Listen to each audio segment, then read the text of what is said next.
વિદ્યાર્થી મિત્રો, liberty school આયોજિત ઓનલાઈન ક્લાસમાં આપનું સ્વાગત છે। આજે આપણે ગઈકાલનો જે અધૂરો ટોપિક હતો સિમ્પલ પ્રેઝન્ટ ટેન્સ એને આપણે આગળ વધારતા શરૂઆત કરીશું। તો જોઈએ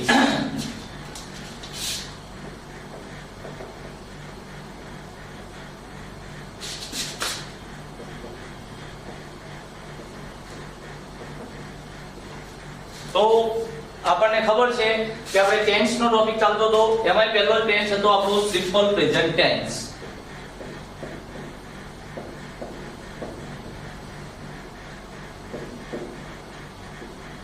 એટલે કે સાદો વર્તમાન કાળ। તો સાદા વર્તમાન કાળ વિશે આપણે ચર્ચા કરતા હતા। તો ગઈકાલના લેક્ચરમાં આપણે જોયું હતું કે સાદો વર્તમાન કાળ ક્યારે વપરાય, એની વાક્ય રચના શું અને કેવી રીતે એને અલગ અલગ રીતે લખાયતો હોય છે।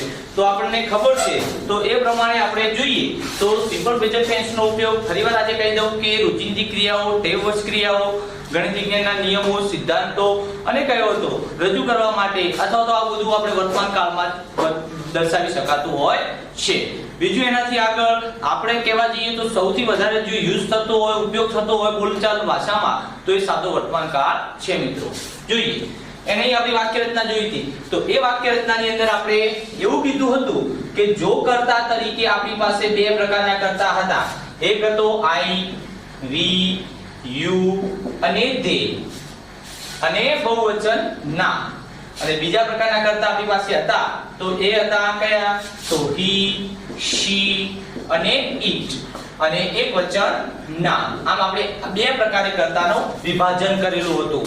જો કર્તા તરીકે આપણે પેલું એસવીઓ નું સૂત્ર હતું, આપણું એસવીઓ નું જે સૂત્ર કહીએ એટલે કે એ સૂત્ર મુજબ પહેલા શું આવે? સબ્જેક્ટ, પછી વર્બ અને પછી ઓબ્જેક્ટ એટલે કર્મ। તો કર્તા, ક્રિયાપદ અને કર્મ। જો કર્તા તરીકે આપણને કીધું હતું કે જો આઈ, વી, યુ, ધે હોય તો બહુવચન કર્તા તરીકે હોય તો આપણું જે ક્રિયાપદ છે એ કેવું આવશે? મૂળ રૂપ વાળું આવશે। અને જો કર્તા તરીકે હી, સી, ઈટ કે એકવચન ના હોય તો ક્રિયાપદને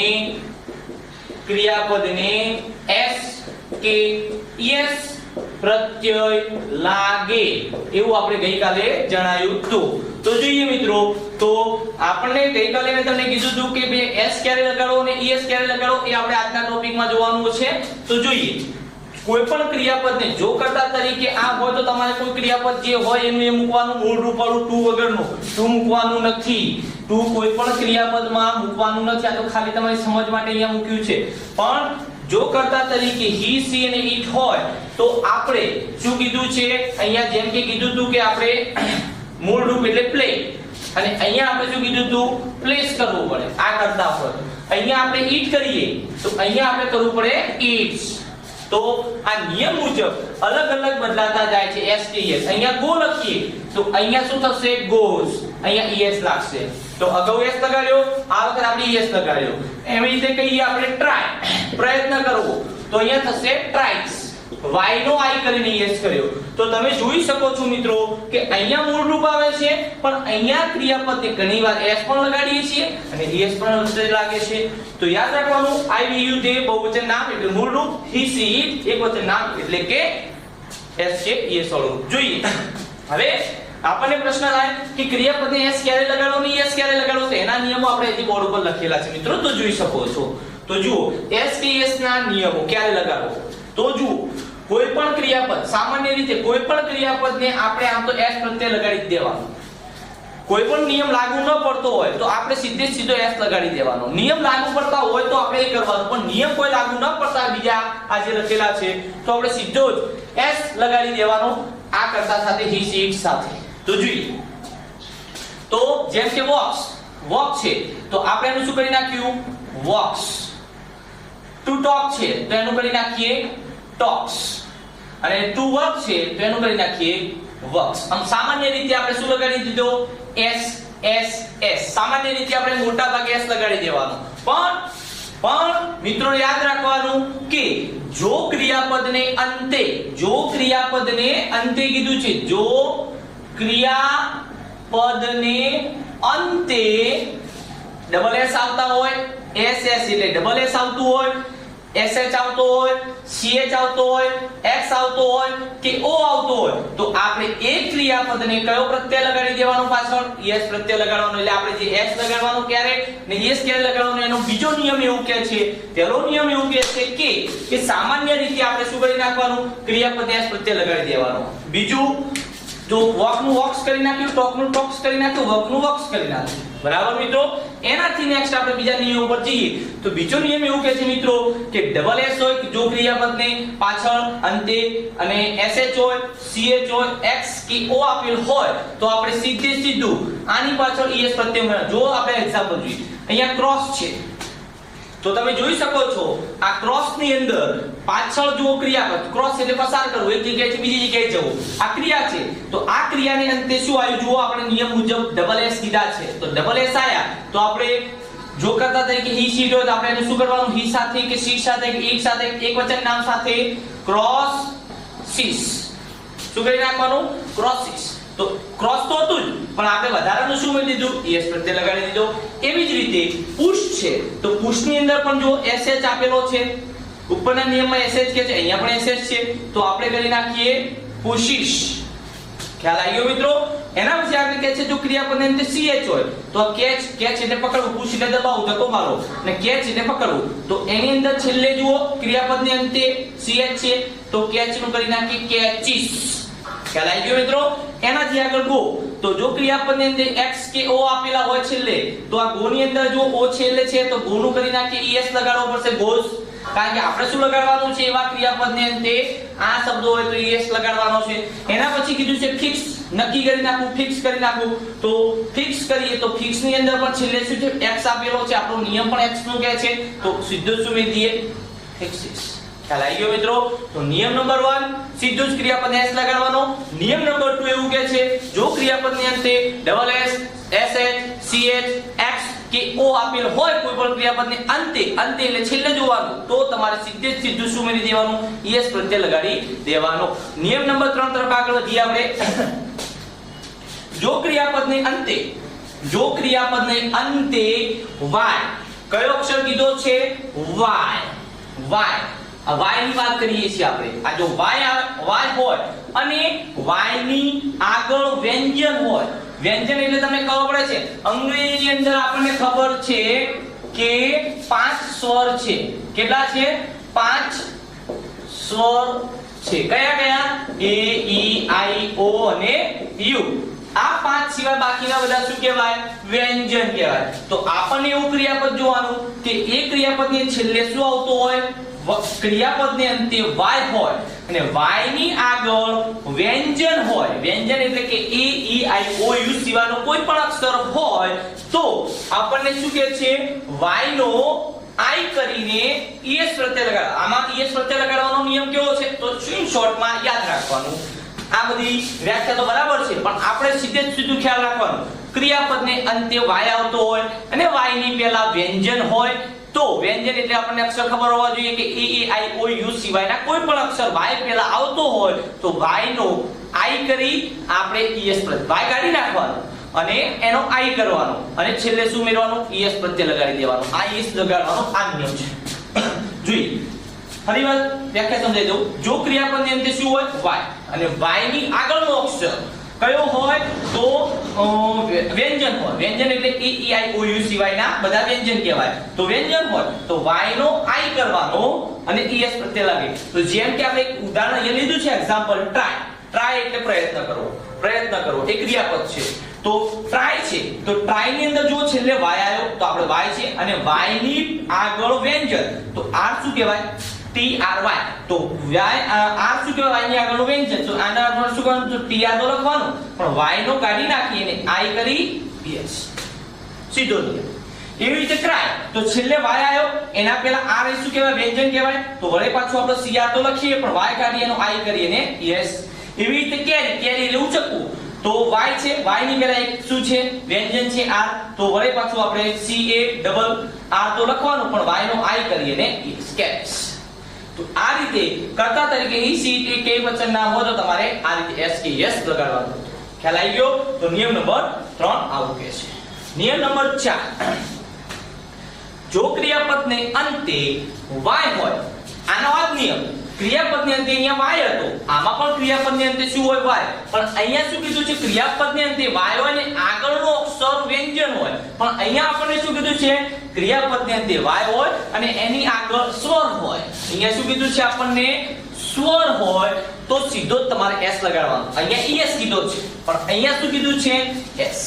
એટલે શોર્ટમાં શું યાદ રાખવાનું, જે પણ ક્રિયાપદને અંતે y આવતો હોય તો આપણે યાદ રાખવાનું અહીંયા s કે s તો લાગશે, પણ હવે શું કરવાનું y ની અગાઉનો અક્ષર જોવાનું, ક્રિયાપદનો છેલ્લો અક્ષર y અને y ની પહેલા જો સ્વર હોય તો y નો i કરી y કાઢી નાખવાનો, y નો i કરી s કરવાનો, અને જો ક્રિયાપદને અંતે છેલ્લે y હોય અને એની આગળનો અક્ષર સ્વર હોય એટલે કે a e i o u હોય તો સીધો જ તમારે s લગાડી દેવાનું, કશું કાઢવાની જરૂર છે નહીં, ખાલી કાઢવાનું છે એમાં છે આમાં. બરાબર, તો યાદ રાખવાનું આ શોર્ટમાં. તો જો ક્રિયાપદને અંતે છેલ્લે y હોય, y ની આગળ એક સ્વર આપેલો હોય તો સીધો જ s પ્રત્યય લાગે છે, જેમ કે પ્લે. અહીંયા પ્લે જુઓ, આ છેલ્લે y છે પણ y ની આગળ શું છે a આપ્યો છે, a આપ્યો હોય તો આપણે સમજવાનું કે ભાઈ y અને y ની પહેલા શું હોય સ્વર, તો સ્વર કહેવાય a e i હોય તો આપણે સીધો જ ઉમેરી દેવાનું પ્લેસ, s લગાડી દેવાનું. એવી રીતે પ્રે એટલે પ્રાર્થના કરવી, પ્લે એટલે રમવું, પ્રે તો છેલ્લે y આયો, y ની પહેલા a આયો, a શું થઈ ગયો સ્વર થઈ ગયો, a હોય, e હોય, i હોય, o કે u હોય, y પહેલા આ પાંચ અક્ષર હોય તો તમારે સીધું શું કરવાનું s ઉમેરી દેવાનું. પણ એવું લાગે કે ભાઈ અહીંયા આપણને પાંચ સ્વરમાંથી કોઈ પણ વ્યંજન આપેલો છે તો y કાઢી એનો i કરીને s કરવાનો, એ આનો નિયમ થઈ જશે. હવે લાગી ગયું મિત્રો, તો આ નિયમ હતો i.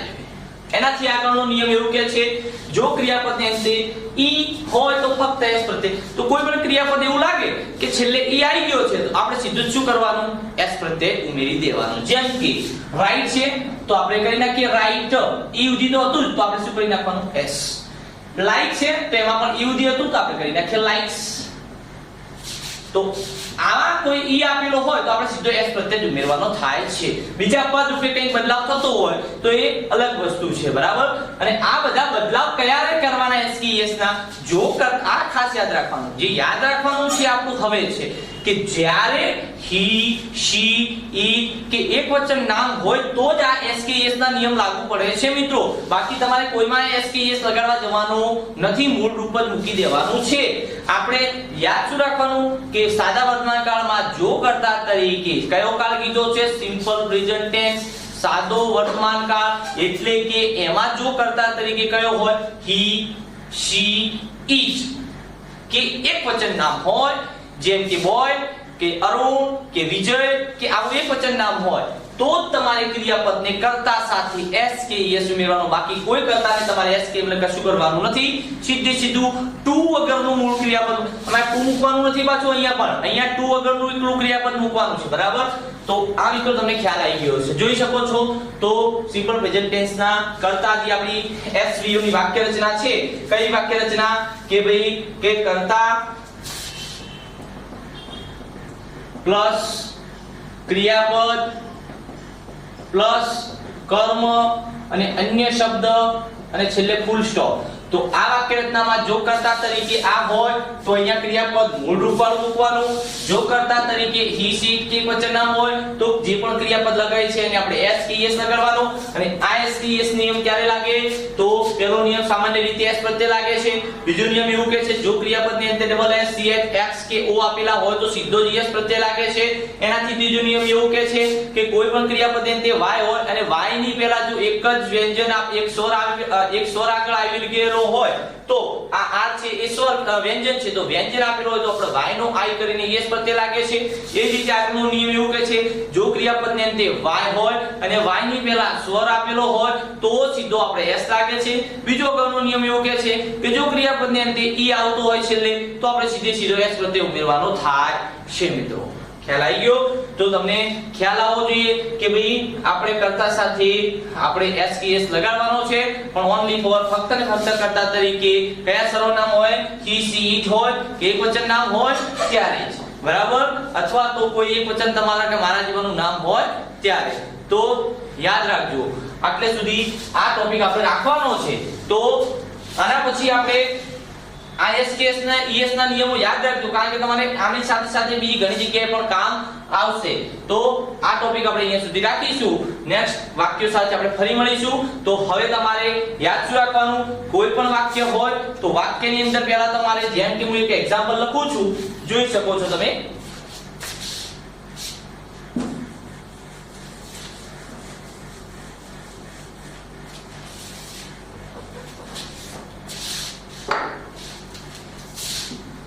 રમેશ ચા પીવે છે અને રમેશ અને અંકિત ચા પીવે છે. તો પહેલા તો તમને કાળ જ્યારે શીખતા હોઈએ કે જ્યારે કાળનું નોલેજ આપણે લેવું હોય તો આપણને મેં તમને અગાઉ પાયાના ટોપિક શીખવાડ્યા છે. ભાઈ આ વસ્તુને કર્તા કહેવાય, આને ક્રિયાપદ કહેવાય, આને કર્મ કહેવાય, આ નામ છે, આ સર્વનામ છે, આ વર્બ છે, આ એડવર્બ છે. આવું આપણે અલગ અલગ શીખવાડેલું છે મિત્રો પાર્ટ્સ ઓફ સ્પીચ ની અંદર. તો ગ્રામેટિકલ ભાષાની અંદર રમેશ ચા પીવે છે એક વાક્ય આપણે ગુજરાતીમાં લખ્યું છે. તો તમને ખબર છે મિત્રો કે આપણે રમેશને ગ્રામેટિકલ ભાષામાં શું કહેવાય, કર્તા. રમેશને ગ્રામેટિકલ ભાષાની અંદર આપણા પાર્ટ ઓફ સ્પીચ ની અંદર શું કહેવાય, કર્તા. એટલે કે ચા શું થઈ ગયું એનું કર્મ, અને પીવે છે શું થઈ ગયું એનું ક્રિયાપદ. બરાબર. તો આ જ વાક્યને આપણે ઇંગ્લિશમાં લખવું હોય તો કર્તા કોણ છે, રમેશ. ચા એટલે ટી અને પીવે છે એટલે ડ્રિંક. આ વાક્ય આપણે ઇંગ્લિશમાં લખ્યું સાચું છે મિત્રો? ના, બિલકુલ આપણું વાક્ય સાચું નથી. આપણા અંગ્રેજીના શબ્દો બધા સાચા છે પણ વાક્ય સાચું નથી, કારણ કે એની વાક્ય રચના શું છે, ખોટી છે. કારણ કે આપણી વાક્ય રચના શું આવે અંગ્રેજીની, આ આવે. તો આપણે એ પ્રમાણે લખવું પડે. તો પહેલા જ આપણે વાક્ય રચના પ્રમાણે મિત્રો તમને ખબર હશે કે દરેકની અંદર પહેલા તો તમને કર્તા, ક્રિયાપદ અને કર્મ શોધતા આવડવું જોઈએ. તો આ વાક્યમાં કર્તા પહેલા જોઈએ તો આપણે અંગ્રેજીમાં વાક્ય સાદા વર્તમાન કાળનું બનાવવું તો પહેલા શું પડે, કર્તા. કર્તા કોણ છે ભાઈ, તો ભાઈ રમેશ. એના પછી શું કીધું છે, ક્રિયાપદ. તો ક્રિયા શું થાય છે, પીવે છે. પીવે છે એનો અંગ્રેજી શું થાય, તો આપણને ખબર હોવી જોઈએ. જો મેં તમને ગઈકાલે કીધું હતું કે ક્રિયાપદો જો તમને મિત્રો નહીં આવડતા હોય તો તમે કાળને સમજી શકશો નહીં, એને બિલકુલ તમને આવડશે નહીં. કારણ કે તમારા ક્રિયાપદો જેટલા મજબૂત હશે એટલા તમારા કાળ મજબૂત થશે મિત્રો. તો પહેલા કર્તા મૂકવાનો તો રમેશ, આપણે ક્રિયાપદ મૂકી દીધું, પીવે છે એટલે ડ્રિંક, અને શું છે કર્મ ચા. તો રમેશ ડ્રિંક ટી, તો રમેશ ડ્રિંક ટી. તો આ વાક્ય છે ફૂલ સ્ટોપ થઈ ગયું. પણ હજી ગ્રામેટિકલ દ્રષ્ટિએ આમાં મિત્રો કંઈક ભૂલ છે. અંગ્રેજી વાક્યરચના પ્રમાણે વાક્ય પણ આપણે ગોઠવી દીધું પણ હજી આમાં કંઈક ભૂલ છે. શું ભૂલ છે તો આપણને મિત્રો ખ્યાલ હોવો જોઈએ કે હમણાં જ આપણે કીધું કે જો કરતા આપણે કરતા ફાઈ જવાનું, જો કરતા તરીકે આઈ વી યુ દે એમાંથી આવે છે તો મૂળ રૂપ આવે. તો ના, તો આપણો કરતા શું હતો, હી સી અને ઈ. તો એક વચન નામ તો રમેશ હી માં આવે, અથવા તો એક વચન નામ છે રમેશ તો આપણે ક્રિયાપદ ને એસકેએસ લગાવવાનો. તો અહીંયા કોઈ નિયમ લાગુ પડતો નથી એટલે હું શું કરી નાખું, સીધું ડ્રિંક્સ. એ જ રીતે બીજું વાક્ય જે રમેશ અને અંકિત ચા પીવે છે તો આપણે લખી નાખીએ રમેશ પેલા કરતા તરીકે, એના પછી એન્ડ અંકિત કરતા આવી ગયો, એના પછી ક્રિયાપદ, ક્રિયા પછી પીવે છે એટલે ડ્રિંક, અને ચા છે એનું કર્મ છે તો છેલ્લે ફૂલ સ્ટોપ. આ વાક્ય ઇંગ્લિશમાં થઈ ગયું. તો આપણને જો પહેલા તો શું કરતા વાક્યમાં, ગુજરાતી વાક્યમાંથી કરતા આપણને ખબર પડવી જોઈએ, ક્રિયાપદ ખબર પડવી જોઈએ, કર્મ ખબર પડવી જોઈએ, અન્ય શબ્દ ખબર પડે. આ બધી વસ્તુ ખબર પડશે તો તમે એને ગોઠવવાનું છે. હવે આપણે ગોઠવવા માટે ખાલી વાક્ય રચના યાદ રાખવાની છે પણ એના માટે તમારા ક્રિયાપદો મજબૂત હોવા જોઈએ. તો જોઈએ રમેશ અને અંકિત ચા પીવે છે, Ramesh and Ankit drink tea. તો આ વાક્ય ગ્રામેટિકલ દ્રષ્ટિએ સાચું છે મિત્રો? તો તમે કહેશો હા સાહેબ આ બિલકુલ સાચું છે. કેમ? કારણ કે અહીંયા ડ્રિંક્સ આવ્યું, અહીંયા કેમ ડ્રિંક આવ્યું? તો આપણો નિયમ શું કહે છે, જો કરતા તરીકે હી સી કે એક વચન નામ હોય તો ક્રિયાપદ ને એસકેએસ લાગે છે, અને જો કરતા તરીકે બહુવચન નામ હોય અથવા તો આઈ વી યુ ધે આવતા હોય તો આ શું કહેવાય, ધેમાં આવે બે જણા આવે, બહુવચન થઈ ગયા તો એ બહુવચન કહેવાય, અથવા તો ધે કહેવાય. તો ક્રિયાપદ નું મૂળ રૂપ શું આવે? આ રીતે જે આપણે એસકેએસ ના નિયમો જે લગાયા એ આમ અહીંયા ફરક પડશે. હવે તમે અહીંયા આટલું નથી લગાડતા, તો ખોટું વાક્ય કહેવાય, એમાં કોઈ શંકાનું સમાધાન નથી મિત્રો. ખ્યાલ આવી ગયો? એટલે વાક્ય રચના આખી તો બરાબર છે, પણ સાથે સાથે નાની ભૂલો જે છે આપણે ન થાય એ આપણે ખાસ કાળજી લેવાની છે. આવતીકાલે વધુ વાક્યનો આપણે પ્રેક્ટિસ કરીશું. અત્યાર સુધી આજ સુધી આ ટોપિકમાં આજના લેક્ચરમાં આપણે અહીંયા સુધી રાખીશું. આવતીકાલે નવા વાક્યો સાથે આપણે ફરી મળીશું. ત્યાં સુધી તમારે મિત્રો આ એસકેએસ ક્યારે લાગે, એના નિયમો અને કોની સાથે લાગે એ ખાસ યાદ રાખવાનું છે. અને બીજું, વાક્યમાં તમારું જે એસવીઓ નું સૂત્ર છે આપણું એસવીઓ એટલે કે સબ્જેક્ટ, વર્બ અને ઓબ્જેક્ટ એટલે કર્તા, ક્રિયાપદ અને કર્મ. આટલું તમને કોઈ પણ ગુજરાતી વાક્યની અંદર શોધતા આવડવું જોઈએ, તો જ તમારું આ જે કામનું નોલેજ છે મજબૂત થશે. અને જો કામનું નોલેજ મજબૂત હશે તો કોઈ ગ્રામરના કોઈ પણ ટોપિકની અંદર મિત્રો તમને તકલીફ પડશે નહીં. બરાબર? આજે અહીંયા સુધી આપણો ટોપિક અહીંયા રાખીએ છીએ. આવતીકાલે નવા ટોપિક સાથે એટલે કે નવા વાક્યો સાથે ફરી મળીશું.